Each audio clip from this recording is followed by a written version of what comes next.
Winner होते हैं हम दोनों। तो आज हम करने वाले हैं बाइट चैलेंज। तो बाइट में फिनिश कर लोगी एक बाइट में, और मैं भी इसे फिनिश कर लूंगी एक बाइट में। तो चलो देखते हैं कौन फिनिश कर पाता है। देखते हैं। पहले मैं अरे सेम ट्रिक किया तो मैंने भी सोच रखा था गाइस। इसका एक बाइट में हो गया और मेरा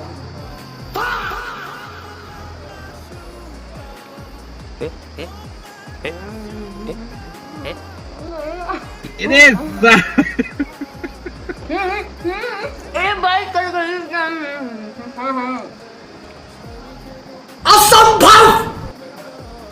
ऐसे कट कर कर करके नहीं माना जाता है। जो एक बारी में चला जाए वो माना जाता है। तो आज की विनर होती हूँ मैं। तो आज के विनर होते हैं हम दोनों। वैसे तो हम दोनों ही जीत गए, बट आप लोग कमेंट करना कि कौन जीता, क्योंकि इसने चीटिंग की है। कुछ भी वीडियो अच्छी लगे तो लाइक करना, हमारे चैनल को सब्सक्राइब करना। बाद में मिलते हैं, बाय।